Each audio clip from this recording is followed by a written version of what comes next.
Game 2 opened on a mulligan for Josh Utter-Leyton, while his opponent was able to keep his hand.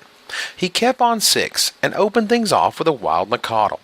He followed it up with a Tarmogoyf, but lost the powerful green creature to a lightning bolt from his opponent before it could begin attacking. His follow-up was a Gadok Teak to help stall his opponent, shutting off Splinter Twin, and Samuele Estratti set about crafting the perfect hand with cards like Ponder. The cantrip stuck him to Fire Spout, and he used it to 2-for-1 his opponent, nabbing the problematic Teague and Wild Nacatl.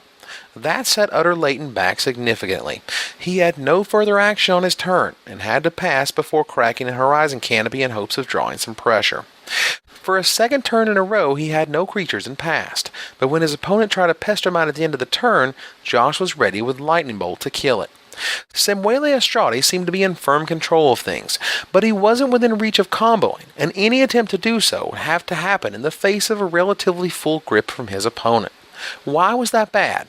Because Josh wasn't casting any creatures. It heavily implied he was holding many of his hate cards in hand. Utter-Leyton broke pace by finally casting a threat. Though it wasn't much to look at, he cast Noble Hierarch and got in for 1 thanks to its Exalted trigger. A Misty Rainforest allowed Josh to find a second creature in the form of Dryad Arbor, and the 1/1 creature land began attacking for 2 via Exalted. Was Estratti going to attempt to go off? He bought himself more time with Lightning Bolt on the Hierarch, but again passed with no attempt at his combo. The 2 players settled into draw go, and Josh replaced his bolted Hierarch with 2 more copies.